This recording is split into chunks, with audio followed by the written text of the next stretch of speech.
momento, nós vamos abrir. Então, foi só uma palhinha para vocês amanhã, mas antes de nós darmos por encerrado, nós temos aqui estas sumidades e não vamos perder a oportunidade. Vamos abrir um espaço agora, naturalmente, daquilo que foi falado.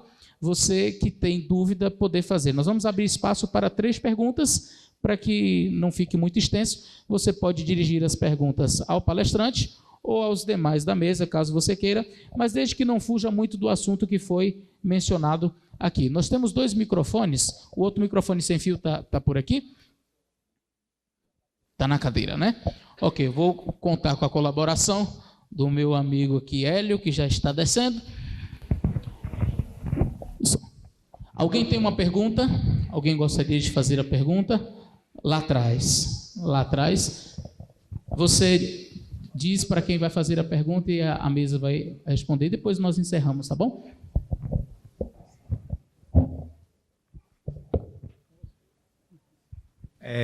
Fazer a pergunta para o jornalista Celso Borges. Em relação ao argumento cosmológico, os ateus, eles ultimamente têm apelado para uma questão metafísica, que é a questão do multiverso. Eles até têm reconhecido que houve uma origem para o universo, diante da teoria do Big Bang, que prova que houve um começo. Inclusive, Vilenquim, com aquele argumento que ele fala que tudo que tem um começo tem uma causa, mas agora a teoria das supercordas, que, entre outros, tem sido desenvolvido pelos físicos da teoria M, eles falam que realmente há uma causa para o universo, só que essa causa não é Deus, essa causa seria um multiverso, cada universo iria gerar outro universo. E, assim, quais as implicações dessa questão do multiverso? Por exemplo, o William Lane Craig, ele fala que crer no multiverso, necessariamente você tem que crer em Deus, porque o multiverso exigiria, por exemplo, um grau de entropia inicial muito mais coerente do que o que vemos hoje. Então, seria tipo a ficção dos mundos de Boltzmann, os muitos mundos de Boltzmann. O que você pode me falar sobre as implicações do multiverso? É viável essa teoria? Eu vou só pincelar o assunto, porque temos aqui um especialista no assunto, né? O físico Lutz, né? Mas eu acho que eu li no próprio Craig uma comparação interessante, né? Matematicamente falando, não há problema em pensar num multiverso, né? Universos paralelos, né? Agora, a dificuldade permanece em explicar como que a vida surgiu no único universo que nós conhecemos factualmente, que é o nosso, né? Então ele diz assim: acertar uma flecha num alvo localizado a 15 quilômetros daqui é difícil ou é fácil? É quase impossível, né? Mas se eu colocar 1000 alvos ao lado daquele ali, ficará mais fácil? Se eu tiver que acertar o mesmo alvo ainda? Não muda nada, né? Então você usar esse argumento de que existem bilhões de universos, né? Para usar, quem sabe, um argumento de seleção natural, dizendo que num deles, pelo menos, se há tantos, a vida deve ter surgido e evoluído, né?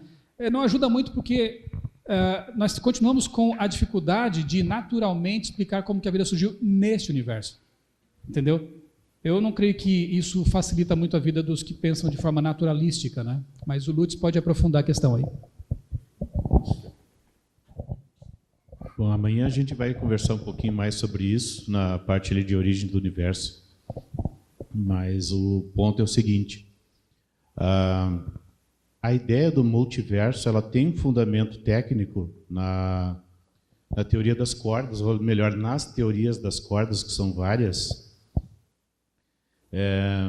Eu não vou gastar muito tempo com isso aqui agora, mas o ponto é, nós temos muitas informações sobre como funcionam as leis físicas, e quando a gente começa a reunir, cruzar essas informações, nós acabamos em coisas como a teoria das cordas. E a teoria das cordas abre possibilidades fortes para que existam muitos universos. Agora, o que isso ajuda na questão dos argumentos naturalistas? Ajuda num ponto, na questão do ajuste fino, né? Poderia pensar numa quantidade imensa de universos com parâmetros aleatórios, e algum teria a probabilidade de se encontrar algum lá no meio com parâmetros adequados à vida se torna maior. Agora, tem um pequeno problema. Para a gente estudar essas coisas, nós nos baseamos numa coisinha chamada princípio da ação mínima, que na verdade é um princípio de otimização, que diz o seguinte: as leis físicas são otimizadas, mas amanhã nós vamos entrar mais nesse tipo de detalhe, tá? O ponto é, esse princípio de otimização é um princípio que sugere fortemente planejamento. Aliás, ele foi deduzido daí. Depois a gente entra mais em detalhes, mas o ponto é, mesmo que a gente esqueça dessa questão dos parâmetros finamente ajustados, nós temos leis perfeitamente ajustadas em todos os universos.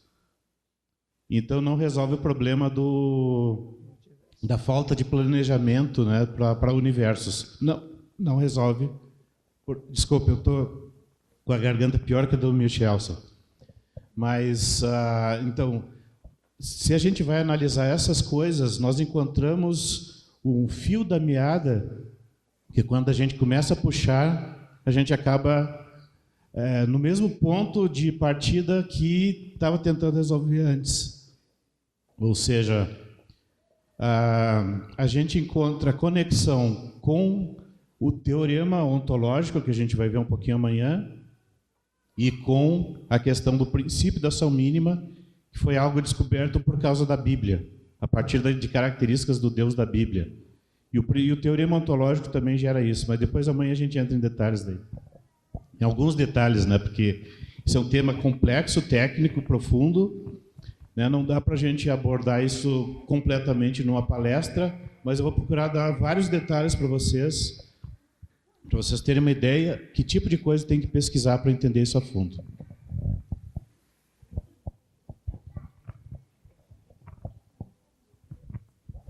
O jovem ali, e depois mais uma, e a gente encerra. Boa noite a todos. Minha pergunta vai para Rodrigo Silva, né? Boa noite, pastor. Bom, eu comecei a fazer educação física e, obviamente, lá eles estão ensinando evolução, né? Essa doutrina errônea. Bom, a minha pergunta se dá devido ao carbono 14, né? Eu tenho o seu livro Escavando a Verdade, e lá o senhor conceitua bem. Eu gostaria que o senhor conceituasse aqui também, né, sobre essa questão. Devido aos achados, né, é coisa de milhões de anos ou está mais para apenas milhares de anos. Sabemos que é impossível chegar a uma verdade absoluta, mas o que está mais próximo, né? Esses achados arqueológicos, coisas de milhões de anos, como dizem os evolucionistas, ou apenas milhares de anos? Boa noite a todos. Apenas para refinar aqui na especialização, a minha área é uma área um pouco cinzenta nesse tema de criacionismo, porque confundem, às vezes, arqueologia com paleontologia. E sempre vem a pergunta dos milhões de anos. E nós não trabalhamos com milhões de anos em arqueologia. E nem o carbono 14 vai dar milhões de anos, né? Mais uma vez eu remeto ao Eduardo, que vai explicar isso melhor do que eu. A meia vida do carbono 14 é 5.730 anos. O que nós, como arqueólogos, fazemos? Repito, eu trabalho, para ficar em linguagem criacionista, tudo que saiu da Arca de Noé para cá me interessa. Da Arca de Noé para lá, já é mais da área deles aí, viu? Então, o que acontece? Nós trabalhamos com métodos de datação na química, são muito bem-vindos. Eu acabei de publicar um artigo na USP esse ano, de uma datação que fizemos por termoluminescência numa pedra que eu traduzi do acadiano, contendo o nome de Nabucodonosor e o pai dele. E eu fiz a tradução da pedra, do acadiano, do tijolo, e nós datamos com o IPEM. Tá certo? E o que eu aprendi nesse... o carbono 14 ele só serve para material orgânico. Folha, madeira... Você não vai usar carbono 14 para rocha, só se tiver um material orgânico ali. Mas a termoluminescência, por exemplo, nós podemos medir a quantidade de raios que o quartzo emite. Quanto mais antigo, maior será o espectro que ele vai emitir. Eu sou leigo nisso, como qualquer arqueólogo. Então, quando nós trabalhamos em parceria com os físicos e os químicos, nós levamos a amostra para eles e o artigo é escrito em conjunto.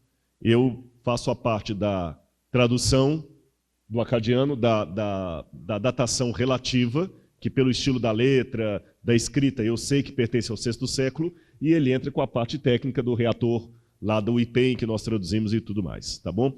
O que eu posso dizer é que datar não é uma coisa tão simples como a revista Super Interessante coloca. Por exemplo, esse tijolo do Nabucodonosor. Quando datamos a primeira vez, ele deu que tinha 200 anos.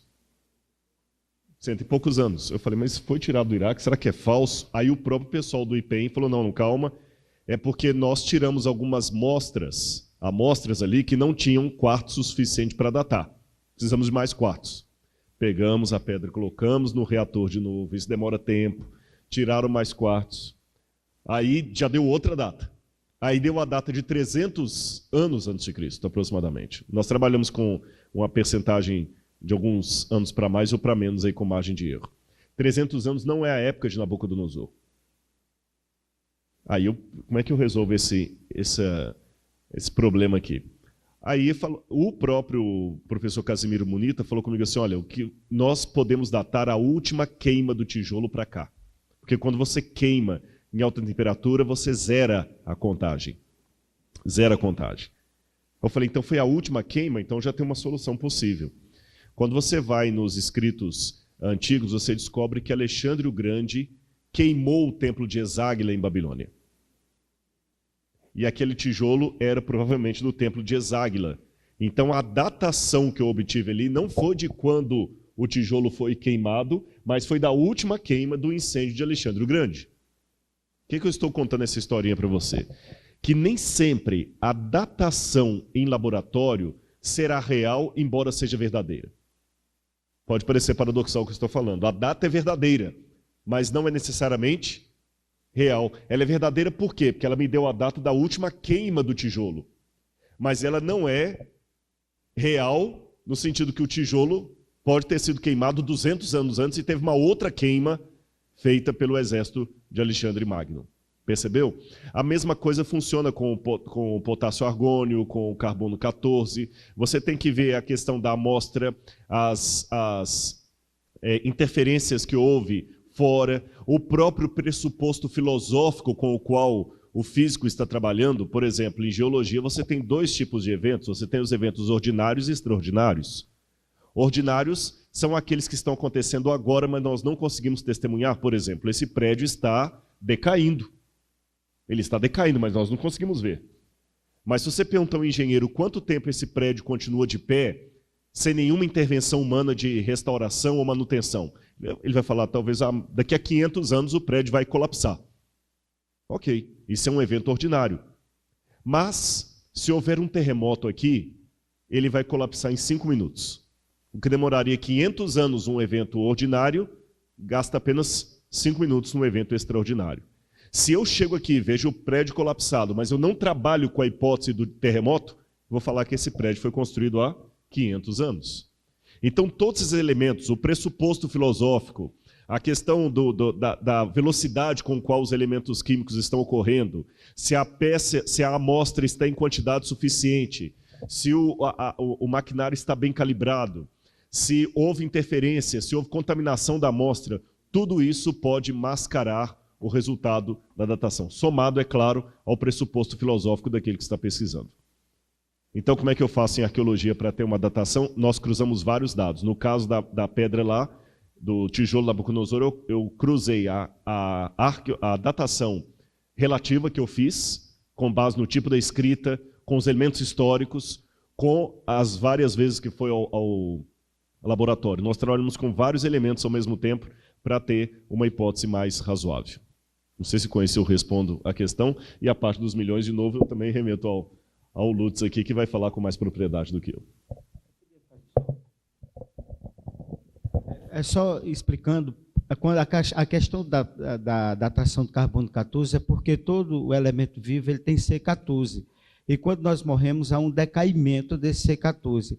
Aí, a partir disso aí, é que ele faz a datação, ele pode chegar. Então, uma datação, segundo a cronologia convencional, para ela ser precisa, eles podem datar até 50 mil anos, considerando a meia-vida do carbono 14, conforme o professor Rodrigo disse, que é de 5.700 anos aproximadamente. Então, cada ser vivo, quando nós morremos, aí então nós perdemos o C14, então vai ocorrer um decaimento, e a partir disso é que vai ser datado vai sair uma média de quanto tempo ele sobreviveu.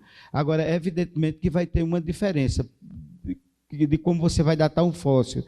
Ele vai diferenciar. Por quê? Porque o fóssil, ele é o quê? Só para a gente entender, quando você está depositado aquele material orgânico, um ser vivo, ele é depositado de acordo com a região, então ele vai perder o quê?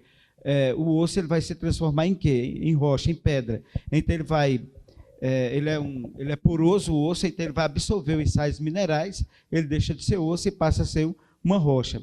Então, o que se faz hoje é o quê? É que, efetivamente, aquele processo, ele pode ocorrer o quê? Uma contaminação, vamos dizer, e pode alterar. Por exemplo, hoje já se encontrou algumas peles de dinossauro, porque quando foram que os dinossauros foram extintos, dentro de uma cronologia convencional, há 65 milhões de anos, aproximadamente. Mas já foram feitos estudos em T-Rex, em que você pode chegar a uma datação até 50 mil anos desse ser vivo que morreu. Então, evidentemente que a questão da datação, ela hoje está sendo extremamente discutida, e se é verdade essa questão desse T-Rex que foi encontrado, da pele dele ainda não fossilizada, quer dizer, qual seria a possibilidade de você ter um ser vivo que morreu há 65 milhões de anos e ele não ser um fóssil? Então, se ele não é um fóssil, então é evidentemente que ele sobreviveu a um tempo mais próximo do que aquele de 65 milhões de anos, que é a data aproximada onde os cientistas dizem que foi extinto os dinossauros aqui na Terra. Só para complementar. Só comentar um detalhe que eu acho bastante importante. Quando a gente vai medir rochas, né, como já foi mencionado, a gente não usa carbono 14. A gente usa outros elementos. E existe uma vantagem muito grande desse método que a gente usa em rochas. Quando a gente vai olhar, examinar os detalhes desse método, parece perfeito. A gente não vê como errar. Mesmo assim, a gente pode pegar amostras com problemas, mas deixa eu só dar uma ideia rapidinha para vocês. Nós medimos proporções de certos elementos bem escolhidos, sendo que alguns deles decaem dentro são radioativos, outros não. Só para esclarecer, isso faz parte da física nuclear. E a gente consegue montar um sisteminha de equações que nos permite calcular a ideia do fechamento da rocha no momento que ela solidificou. A gente consegue calcular essa idade sem precisar conhecer as condições iniciais. E mais, se há contaminação da rocha, a gente consegue ver pelo próprio método. E mais, o próprio método fornece a precisão com que a gente está fazendo medidas. Quando a gente pega várias amostras da rocha, faz essas medidas e coloca num gráfico, se as amostras são muito boas, elas se alinham em cima de uma reta, aproximadamente. Quando elas se dispersam um pouquinho em torno da reta, essa dispersão nos dá a margem de erro do que a gente está medindo. Então, a gente tem a margem de erro e tem a inclinação dessa reta. E a inclinação da reta permite, em princípio, calcular a idade. E a gente usa isso com elementos diferentes e tem mais ou menos a mesma idade. E essas idades são da ordem de milhões a bilhões de anos. Com a margem de erro típica da ordem de 5 milhões de anos para mais ou para menos. Ok. Agora, como eu posso achar uma rocha com, digamos, 300 milhões de anos com fósseis e harmonizar isso com o criacionismo? Com um método desses, tão bom assim. Então, eu estava analisando esse tipo de coisa e eu descobri uma coisa bastante interessante, que na época que eu estava examinando essas coisas um pouco mais a fundo, surgiu um artigo mostrando uma variação anual das taxas de decaimento. O que é isso? O pessoal estava medindo com precisão um parâmetro que a gente chama de coeficiente de decaimento, que mede quão rapidamente esses materiais radiativos decaem. E essa informação a gente usa para fazer a datação. E descobriu-se que, na hora de calibrar, porque se precisa muita precisão para conseguir medir datas antigas, Então, você faz uma calibração muito cuidadosa. E nessa calibração, que dura meses, se observou uma curva em que esse coeficiente de decaimento variava ao longo do ano. Isso é muito estranho, porque o laboratório, bem isolado, com todo cuidado para manter as condições iguais ao longo de todo o ano, e mesmo assim havia essa variação. Isso foi reproduzido por vários laboratórios no mundo, com diferentes elementos químicos, e dava aquela variação. Num dos artigos que o pessoal estava publicando sobre isso, mostraram, dentro da faixa histórica, já, né, em que a arqueologia funciona bem,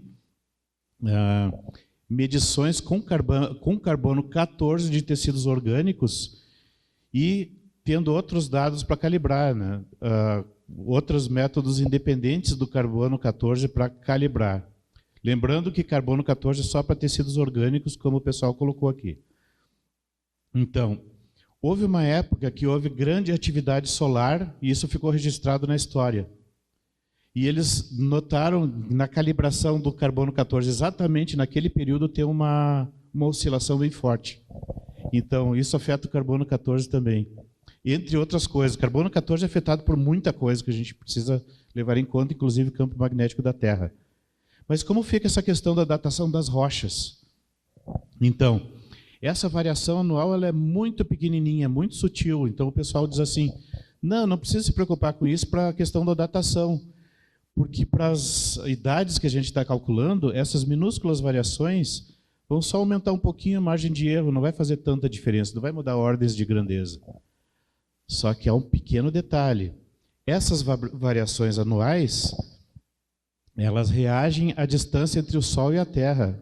Mais do que isso, reagem ao inverso do quadrado da distância entre o Sol e a Terra.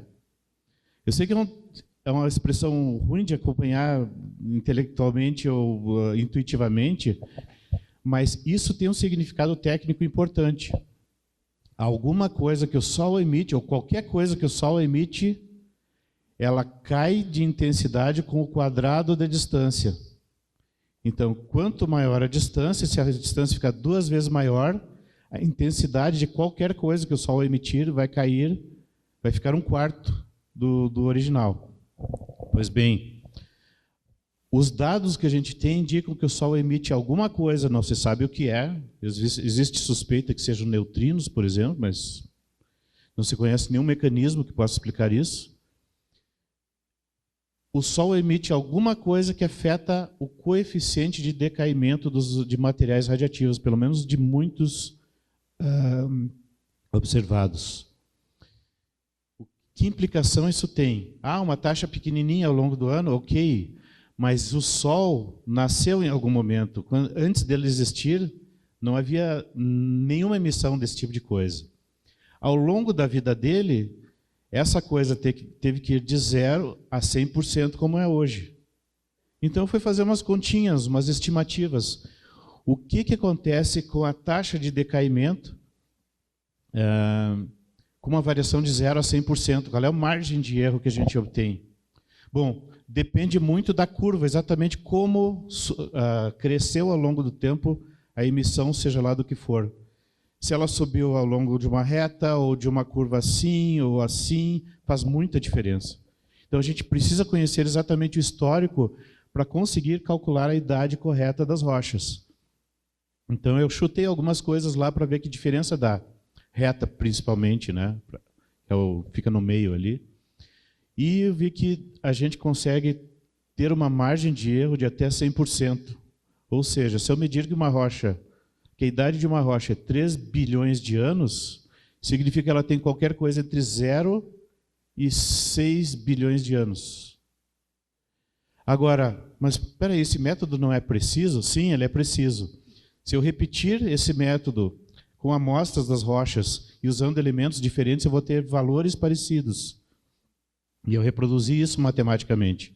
Eu fui calcular e obtive a mesma precisão, mas não a exatidão. Notem a diferença.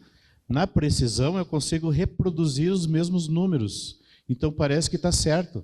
E tem gente por aí confundindo precisão com exatidão. Precisão é reprodutibilidade, eu consigo replicar os mesmos números. Agora, a exatidão é aquela outra coisa que eu calculei. Dependendo do valor desse campo, a exatidão pode ser muito ruim. Eu posso ter uma margem de erro de 100%, não na precisão, mas na exatidão. Então, existe um fator desconhecido aí que nós ainda precisamos estudar e conhecer melhor nessa questão da datação das rochas. E o que muda no método, então, se a gente resolve essa questão? Eu refiz todos os passos do método até o final, até obter a reta, e ele continua tudo igualzinho, funcionando, independentemente da variação desse coeficiente de decaimento. O que muda é só na hora do cálculo da idade. Na hora que a gente vai usar o ângulo de inclinação da reta para calcular a idade, aí tem que entrar uma fórmula, que é uma integral, que é uma espécie de efeito final do histórico da variação desse campo que o Sol emite. E nós não temos essa informação, né? Mas é só para dizer para vocês que isso não é... Essas datações de rochas também não são seguras. Elas são precisas, mas a gente não sabe qual é o grau de exatidão que isso tem. Eu sei que o horário está avançado, mas deixa eu fazer uma pergunta para o professor Eduardo aqui, ver se a gente entendeu. A gente que é pobre e mortal. Eu vou falar de uma maneira de parábola e você fala se eu entendi correto ou não. O que você está querendo dizer é mais ou menos o seguinte. Qual a distância de Salvador para cá? 500 quilômetros. Vou colocar 500 para arredondar. É que se de repente eu vir um carro chegando aqui com o Michelson, e o carro está a 50 km por hora. Eu vou medir o carro entrando aqui na cidade e ele está a 50 km por hora. Isso é preciso. Também é preciso que eu sei que Salvador está a 500 km daqui. E o carro está a 50. E se eu olhar o carro, está andando a 50. E se duvidar, vai lá, está a 50. Então, vou olhar, ele está a 50. Com base nessas informações, eu vou deduzir que ele saiu de Salvador a 50 km por hora vezes 500? A 10 horas. Mas, pelas mudanças de inclinação e tudo mais, pode ser, é muito provável que ele tenha vindo a 300 km por hora e ter reduzido a quilometragem só aqui. Eu estou medindo de maneira precisa uma velocidade atual e jogando hipoteticamente ela pelo caminho, por isso que eu chego a uma idade de viagem que, na verdade, não aconteceu. Ele pode ter vindo bem mais rápido de Salvador e eu acredito que foram 10 horas. É isso? Entenderam? Eu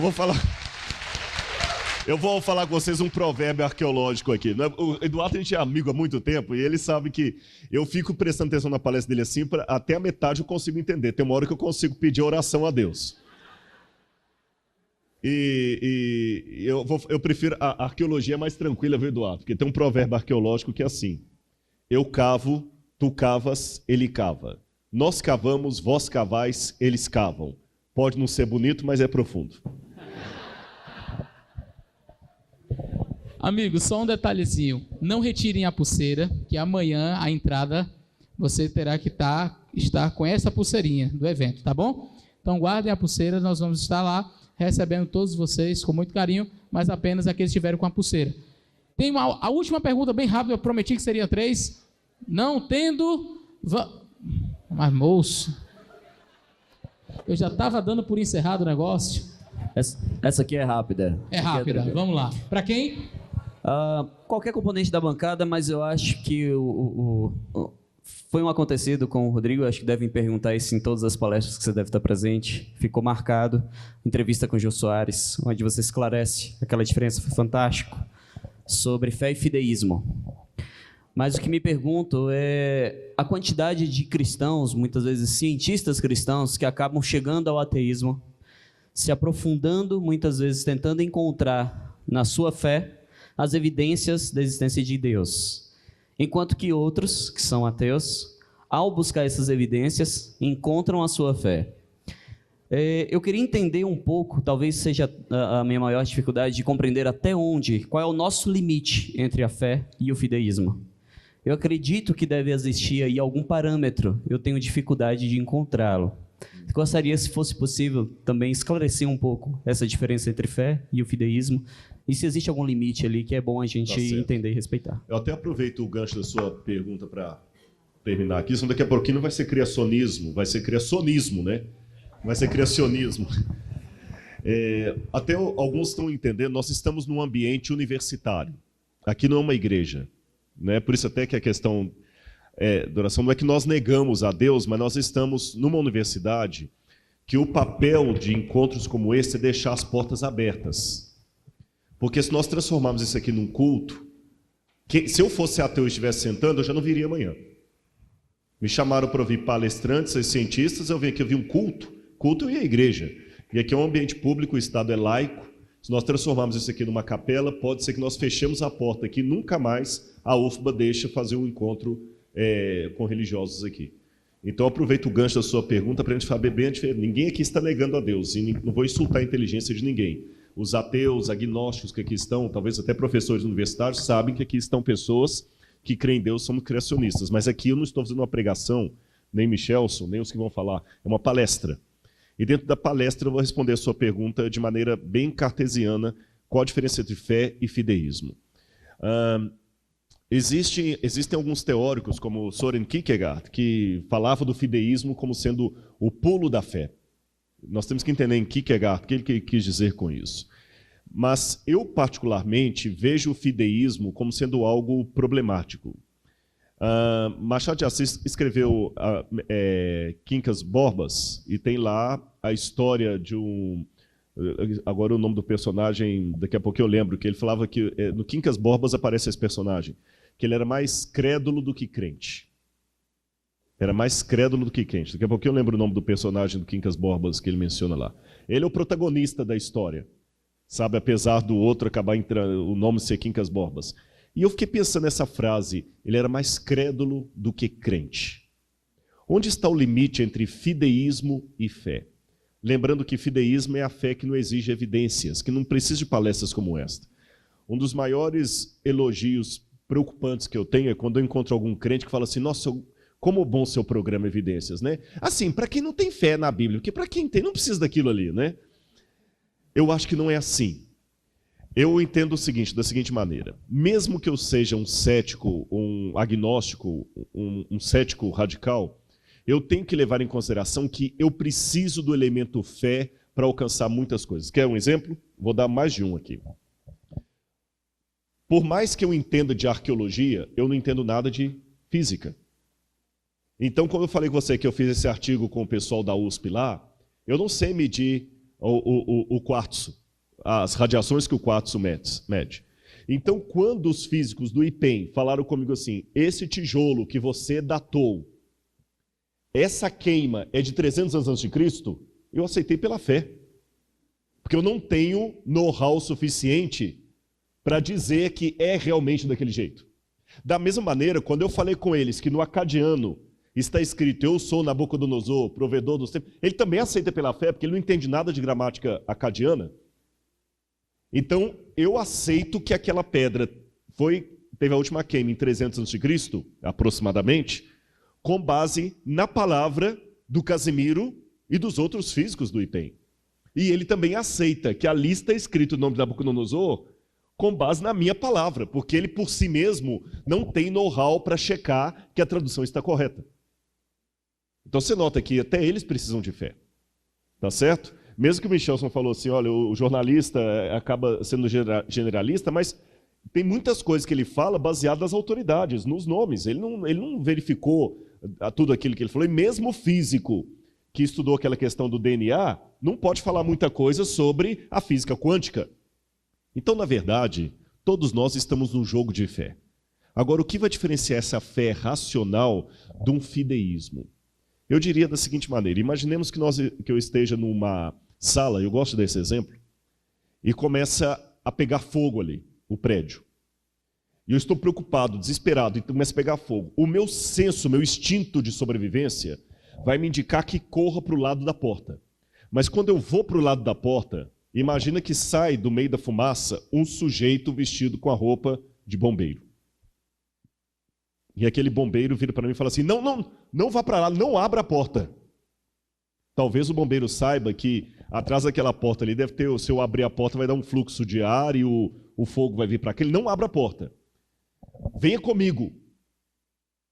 E ele vai para o lado da fumaça. Se eu tiver bom senso, o que eu faço? Eu obedeço o bombeiro. Não é hora de sentar e fazer pergunta. Não, mas vem cá, por quê? Dê-me as razões. Eu vou morrer queimado, não tem tempo para isso, não tem tempo para isso. Esse meu ato de seguir o bombeiro é um ato de fé, porque eu estou fazendo algo contra o meu senso de direção, contra o meu raciocínio, que meu raciocínio estava mandando ir para a porta, ele está mandando ir para o outro lado. Mas por que eu obedeço pela fé, mesmo não tendo as evidências? Porque antes da situação do fogo, eu já tinha comprovações de que o bombeiro é treinado para lidar naquelas situações. Eu já tenho comprovações que o bombeiro sabe melhor do que eu o que fazer naquela hora.